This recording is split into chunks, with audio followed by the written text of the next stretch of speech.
Hello, it's Sheila from the libraries, and I'd like to show you how to put together a storytelling bag. And this is something that you can carry around with you, you and your wee one. You can make the bags up together, and it's just a way of making stories. What we're going to do is I'm going to show you one that I've put together.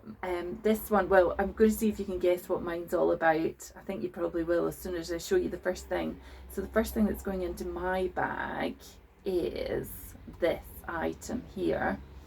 So we've got a skull. I'm wondering if anybody can guess what my story bag's going to be about. I think you might be right. I think mine is going to be about pirates. So I've just gone around the house, gathered a few bits and pieces together that I think tell a bit of a story about pirates. So this is going to be my first object that's going in the bag. It's a skull, it's a crystal skull. I also found a little treasure chest as well. And inside that, I've got some jewels. So we're definitely going to have those in our story. So we're going to have that as well. I've also found a shell, and to me that represents, in fact I've got a couple of shells, that represents an island somewhere hot. And I've also got this. I made this years ago with my boys. It was just a shell that we found in the beach, and I just tied a little bit of leather thong round it, and they wore it when they were on the beach one day. So that as well is going to go into mine. I've got some money here too, and I thought that this money looks like, if I do that, looks like, definitely like pirate money. So that's in a little bag, so I'm going to put that back in there. I've also got a stripy top, because I always think pirates should be going around wearing stripy tops. That's what you always see them in picture books wearing. Quite often you see them wearing a stripy top, so a stripy top's going to go into my story sack. We can't have a pirate story without a map, so I've just made up a really easy treasure map. So I'm going to put that in my story sack as well.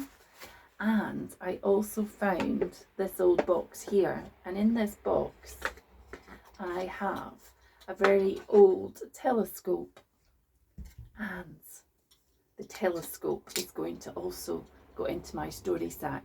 Now, most people don't have telescopes in their house. I actually found this one in a charity shop, but you could just make something just out of something like a toilet roll. You could paint it black and have that as a telescope. So all these different items just go into a bag. I came across my really old book bug pirate bag. So you could put your different bits and pieces into a bag, and you could also, if you've got a favourite pirate story, put that in as well.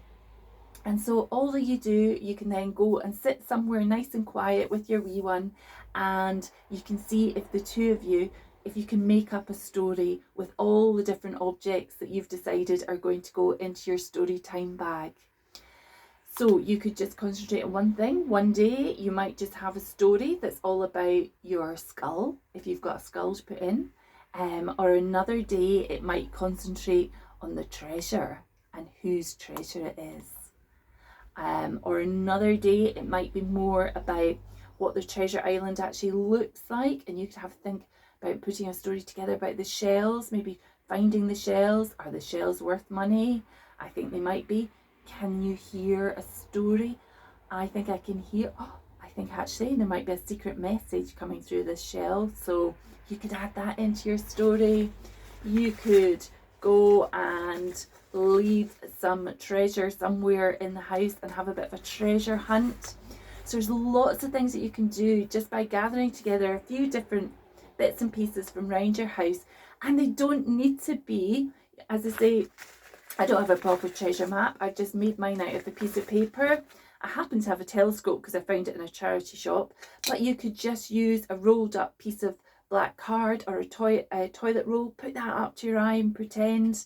So It's all about make believe, and you can either put it into a bag like that. As I say, I like this one because it's a pirate bag. I also found this bag at home that I'd made one day with my boys. So you could just put all your stuff in there, and you could have different story sacks for different types of stories. So you could one with have fairies in it maybe, and gather things around your house that to do with fairies or fairy tales or wizards or anything like that. So it's really easy to put these things together. You might also want to add in a couple of songs. You might want to have those written down so that you can remember the names, the words to the songs. You could have those in your sack as well. So hopefully you've enjoyed this, and hopefully you'll enjoy making your own story sack. So thanks a lot for listening, and happy making. Bye for now.